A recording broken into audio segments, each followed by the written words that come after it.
प्यार नाल फतेह प्रवान करो। वाहिगुरु जी का खालसा, वाहिगुरु जी की फतेह। सिंह साहबान ने संगतां नूं जो संदेश दिता गुरु महाराज का, इस तो पवित्र और उच्चा संदेश इस संसार में कोई नहीं।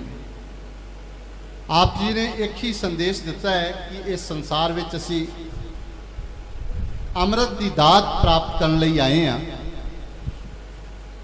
अमृत हर का नाव है, जित पीते तिख जाए।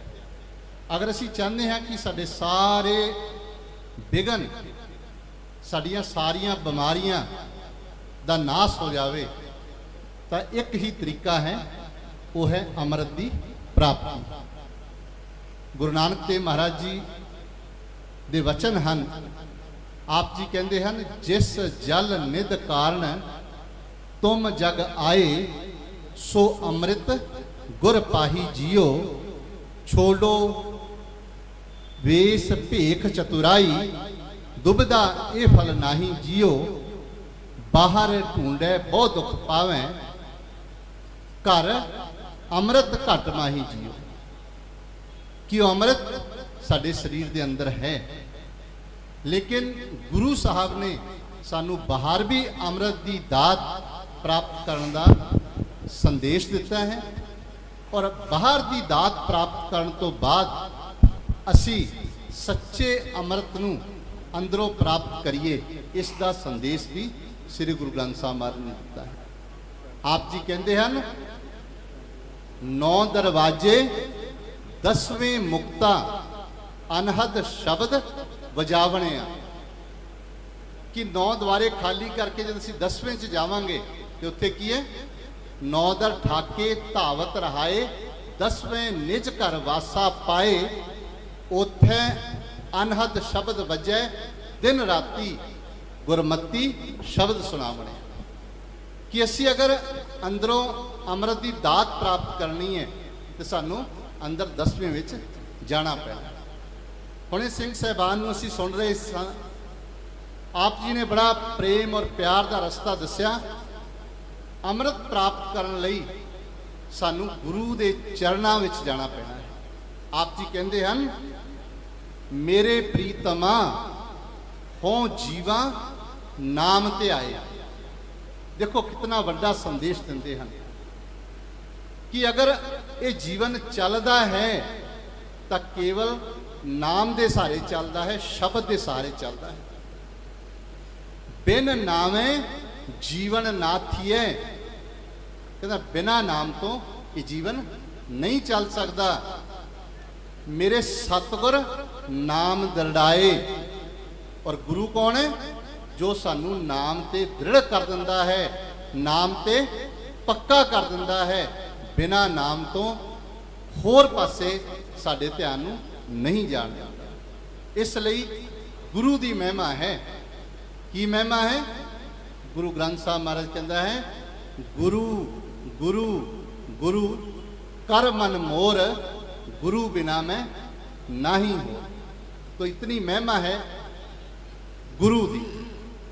आपां सारे गुरु के चरणों में जुड़ बैठे हाँ। मैं 5 मिनट संगत दे लेना चाहूँगा क्योंकि समा नहीं है।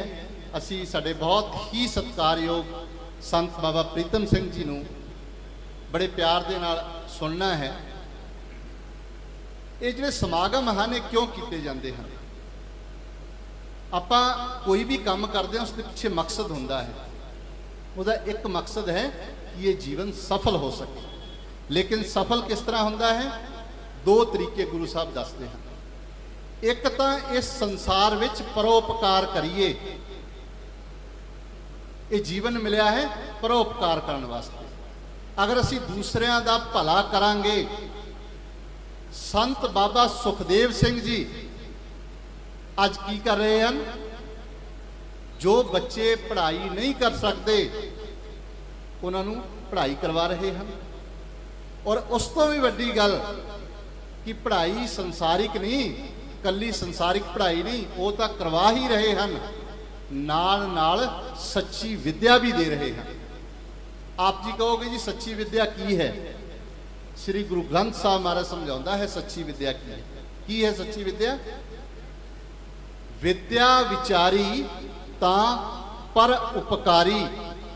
ਇਹੋ ਜਿਹੇ ਸਾਡੇ ਜਿਹੜੇ ਪੁੱਤਰ ਹਨ, ਸਾਡੀ ਸੰਗਤ ਹੈ, ਸਾਡੇ ਜੋ ਪੜ੍ਹਨ ਵਾਲੇ ਬੱਚੇ ਹਨ, ਇਹੋ ਜਿਹੇ ਬਣਨ ਤਾਂ ਕਿ ਉਹ ਪੜ੍ਹ ਲਿਖ ਕੇ ਅਫਸਰ ਨਾ ਬਣਨ ਇਕੱਲੇ, ਸਾਡੇ ਤੇ ਰੋਬ ਨਾ ਜਮਾਣ, ਕੇਵਲ ਔਰ ਕੇਵਲ ਇਹ ਨਾ ਕਰਨ ਕਿ ਪੜ੍ਹ ਲਿਖ ਕੇ ਆਪਣੇ ਮਾਤਾ ਪਿਤਾ ਅੱਗੇ ਵੀ ਮੱਥਾ ਟੇਕਣ ਤੋਂ ਗੁਰੇਜ਼ ਕਰਨ, ਬਲਕਿ ਉਹਨਾਂ ਨੂੰ ਸਮਝ ਹੋਵੇ ਕਿ ਵਿਦਿਆ ਇਸ ਲਈ ਪੜ੍ਹੀ ਜਾਂਦੀ ਹੈ।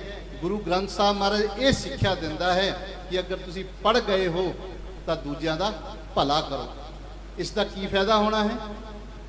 ਗੁਰੂ ਸਾਹਿਬ ਕਹਿੰਦੇ ਹਨ, ਵਿੱਚ ਦੁਨੀਆ ਸੇਵ ਕਮਾਈਏ ਤਾਂ ਦਰਗਹਿ ਵੈਸਣ ਪਾਈਏ। ਇਸ ਲਈ ਸੰਤ ਬਾਬਾ ਸੁਖਦੇਵ ਸਿੰਘ ਜੀ ਇੱਕ ਇਸ ਤਰ੍ਹਾਂ ਦੇ ਮਹਾਂਪੁਰਖ ਹਨ। ਮੈਂ ਪਿਛਲੇ ਲਗਭਗ 2 ਸਾਲ ਤੋਂ ਆਪ ਜੀ ਦੇ ਸੰਪਰਕ ਵਿੱਚ ਆਇਆ ਹਾਂ। ਮੈਂ ਇੱਕ ਵੀ ਇਸ ਤਰ੍ਹਾਂ ਦਾ ਦਿਨ ਖਾਲੀ ਨਹੀਂ ਗਿਆ ਜਦੋਂ ਸਵੇਰੇ ਇਹ ਗੁਰੂ ਘਰ ਦੀ ਬਾਣੀ ਮੈਨੂੰ ਭੇਜਦੇ ਹਨ ਅਤੇ ਮੈਂ ਸੁਣਦਾ ਹਾਂ। ਔਰ ਜਦ ਇਹਨਾਂ ਨਾਲ ਗੱਲ ਹੁੰਦੀ ਹੈ, ਇਹਨਾਂ ਦਾ ਇੱਕ ਹੀ ਮਨੋਰਥ ਹੁੰਦਾ ਹੈ ਕਿ ਇਹ ਦੁਨੀਆ ਵਿੱਚ ਸੁੱਖ ਕਿਸ ਤਰ੍ਹਾਂ ਆਣ, ਇਹ ਦੁਨੀਆ ਸੁਖੀ ਕਿਸ ਤਰ੍ਹਾਂ ਹੋਵੇ, ਸਾਡੇ ਬੱਚੇ ਮਾਂ ਪਿਓ ਦੀ ਇੱਜ਼ਤ ਕਿਸ ਤਰ੍ਹਾਂ ਕਰਨ, ਕਿਹੜੀ ਸਿੱਖਿਆ ਗੁਰੂ ਗ੍ਰੰਥ ਸਾਹਿਬ ਮਹਾਰਾਜ ਚੋਂ ਬੱਚਿਆਂ ਨੂੰ ਦਿੱਤੀ ਜਾਵੇ, ਕਿਹੜੀ ਸਿੱਖਿਆ ਧਰਮਾਂ ਦੇ ਅੱਡ-ਅੱਡ ਧਰਮਾਂ ਦੇ ਲੋਕ ਜਿਹੜੇ ਬਣ ਬੈਠੇ ਹਾਂ ਅਸੀਂ, ਉਹਨਾਂ ਨੂੰ ਇੱਕ ਕੀਤਾ ਜਾਵੇ। ਉਹ ਕਿਹੜੀ ਸਿੱਖਿਆ ਹੈ? ਉਸ ਸਿੱਖਿਆ ਨੂੰ ਪ੍ਰਚਾਰਿਤ ਕਰਨਾ ਚਾਹੁੰਦੇ ਹਾਂ। ਔਰ ਅਗਰ ਸੰਗਤ ਨੇ ਗੁਰੂ ਦਾ ਹੁਕਮ ਮੰਨ ਕੇ ਸਿੰਘ ਸਹਿਬਾਨ ਦਾ, ਬਾਬਾ ਸੁਖਦੇਵ ਸਿੰਘ ਜੀ ਦਾ ਸਹਿਯੋਗ ਕੀਤਾ ਤੇ ਮੈਂ ਪੂਰੇ ਆਸ ਹੈ ਮੈਨੂੰ, ਮੈਂ ਗੁਰੂ ਦੀ ਕਿਰਪਾ ਨਾਲ ਕਹਿ ਸਕਦਾ ਹਾਂ ਕਿ ਆਪਸੀ ਭਾਈਚਾਰਾ ਔਰ ਜਿਹੜੇ ਦੁਨੀਆ ਦੇ ਇਹ ਦੁੱਖ ਹਨ, ਇਹਨਾਂ ਨੂੰ ਦੂਰ ਕਰਨ ਵਿੱਚ ਇਹਨਾਂ ਦੀ ਸੰਸਥਾ ਬਹੁਤ ਵੱਡਾ ਰੋਲ ਅਦਾ ਕਰੇਗੀ। ਔਰ ਬਾਬਾ ਜੀ ਨੂੰ ਜਿਸ ਤਰ੍ਹਾਂ ਅਸੀਂ ਸੰਤ ਬਾਬਾ ਨੰਦ ਸਿੰਘ ਜੀ ਨੂੰ ਅੱਜ ਯਾਦ ਕਰ ਰਹੇ ਹਾਂ, ਉਹਨਾਂ ਤੋਂ ਸਿੱਖਿਆ ਲੈ ਰਹੇ ਹਾਂ, ਤੇ ਬਾਬਾ ਜੀ ਵੀ ਉਹਨਾਂ ਦੇ ਜਿਹੜੇ ਵਚਨ ਹਨ ਉਹਨਾਂ ਤੇ ਪਹਿਰਾ ਦੇ ਕੇ ਇਹ ਵੀ ਦੁਨੀਆ ਲਈ ਇੱਕ ਸੁੱਖ ਦਾ ਸੁਨੇਹਾ ਲੈ ਕੇ ਆਣਗੇ।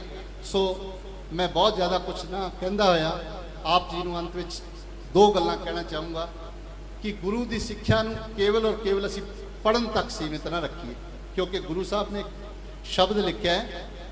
ਗੁਰੂ ਸਾਹਿਬ ਕਹਿੰਦੇ ਨਾਨਕ ਕਾਗਤ ਲੱਖ ਬਣਾ, ਕਹਿੰਦੇ ਤੁਸੀਂ ਲੱਖ ਮਣ ਕਾਗਜ਼ ਪੜ੍ਹ ਲਓ, ਅਗਰ ਸਾਡੇ 'ਚ ਭਾਵ ਨਹੀਂ ਹੈ ਨਾ, ਪ੍ਰੇਮ ਨਹੀਂ ਹੈ, ਸ਼ਰਧਾ ਨਹੀਂ ਹੈ, ਤਾਂ ਕੋਈ ਫਾਇਦਾ ਨਹੀਂ।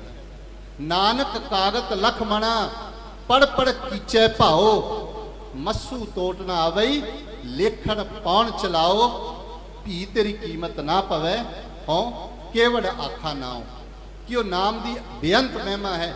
ਆਓ ਅਸੀਂ ਉਸ ਨਾਮ ਨਾਲ ਜੁੜੀਏ ਅਤੇ ਆਪਣੇ ਜੀਵਨ ਨੂੰ ਸਫਲ ਕਰਨ ਲਈ ਇੱਕ ਕੰਮ ਜ਼ਰੂਰ ਕਰੀਏ। ਸਾਰੀ ਸੰਗਤ ਤੋਂ ਮੈਂ ਵਚਨ ਲੈਣਾ ਚਾਹੂੰਗਾ ਕਿ ਆਪ ਸਾਰੇ ਗੁਰੂ ਗ੍ਰੰਥ ਸਾਹਿਬ ਮਹਾਰਾਜ ਨੂੰ ਮੰਨਣ ਵਾਲੇ ਹੋ।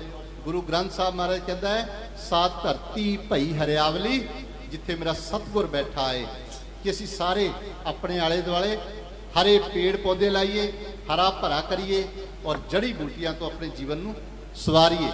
ਸੋ ਆਪ ਜੀ ਨੇ ਸੰਗਤ ਵਿੱਚ ਬੋਲਣ ਦਾ ਮੌਕਾ ਦਿੱਤਾ।